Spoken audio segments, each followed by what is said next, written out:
Maokoto kwanza naomba. Maokoto kwanza. Maokoto kwanza kwa waandishi. Kocha, mchezo umemalizika kwa bahati mbaya. Tumeona kipindi cha kwanza inaonekana kucheza vizuri, lakini matokeo hayakuwa upande wenu. Bado kuna kelele sana, sikusikia. Na maandalizi mliowafanya, tatizo lilikuwa sababu.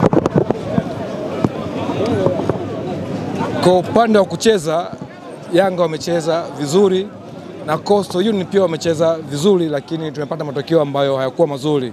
Tumeona wenzetu walikuwa wazuri zaidi kwenye upande wa transition, walikuwa wakinyang'anya mpira, walikuwa wako na pace, walikuwa na speed ya kwenda kushambulia kwa haraka, kitu ambacho pia sisi Coastal tulikuwa tumekikosa hicho, na tulikifanya mazoezi, lakini huwezi jua ya mchezo yako mengi sana lakini wenzetu walikuwa wazuri zaidi. Intensity ya mchezo ambao walikuwa wameileta kwa kweli ndio imetupa wakati mgumu sisi kama Coastal Union, but tunategemea kuelekea michezo nayo kwenda mbele, mambo ambayo tunafanyia kazi ili tuweze kuimprove timu yetu. Licha ya kucheza, mlionekana kuendelea kutafuta nafasi ya kufunga, lakini nafasi zilikuwa chache sana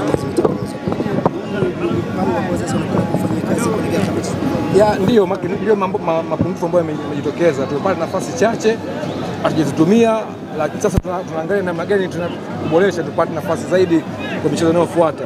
Unapocheza na timu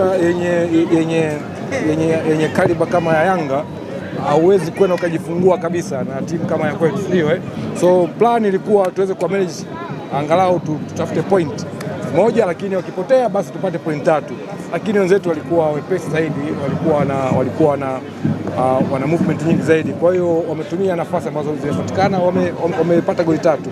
Kongole kwao. Imagine hakuna kutulia, vijana wanaenda wanaoga kwenye basi kuelekea Mbeya, so na imagine jinsi gani ratiba ya namna hii inavyokuwa sio friendly kwa wachezaji, inaumiza sana wachezaji na maendeleo ya mpira.